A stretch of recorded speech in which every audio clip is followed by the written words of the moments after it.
Ya sabéis aquí. Aquí tenemos a Susana Romero Gómez. ¿Me oís, verdad? Sí. Que de momento vamos a ver si suben por favor los portadores de las portadores y portadoras de la banda. ¿Se han perdido?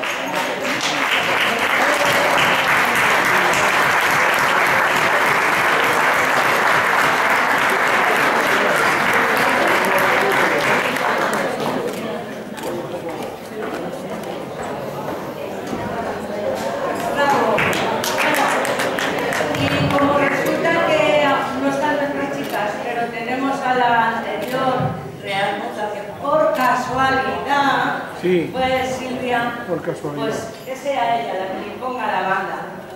Silvia.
De la alegría que nos llevamos al presentarte espontáneamente como candidata a la representación de nuestra peña.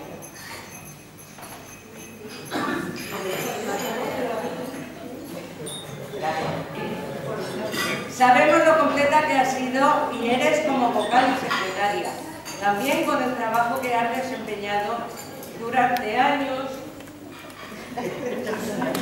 en silencio, apoyando y trabajando por y para la peña sin ningún problema. Y para completarlo, nos ha dado esta alegría. Poco más te puedo decir que no conozcas. Son muchos años juntos, trabajando codo con codo porque siga adelante y con más fuerza si cabe nuestro querido Cachirulo. Así que esperamos seguir trabajando y disfrutando contigo unos años más.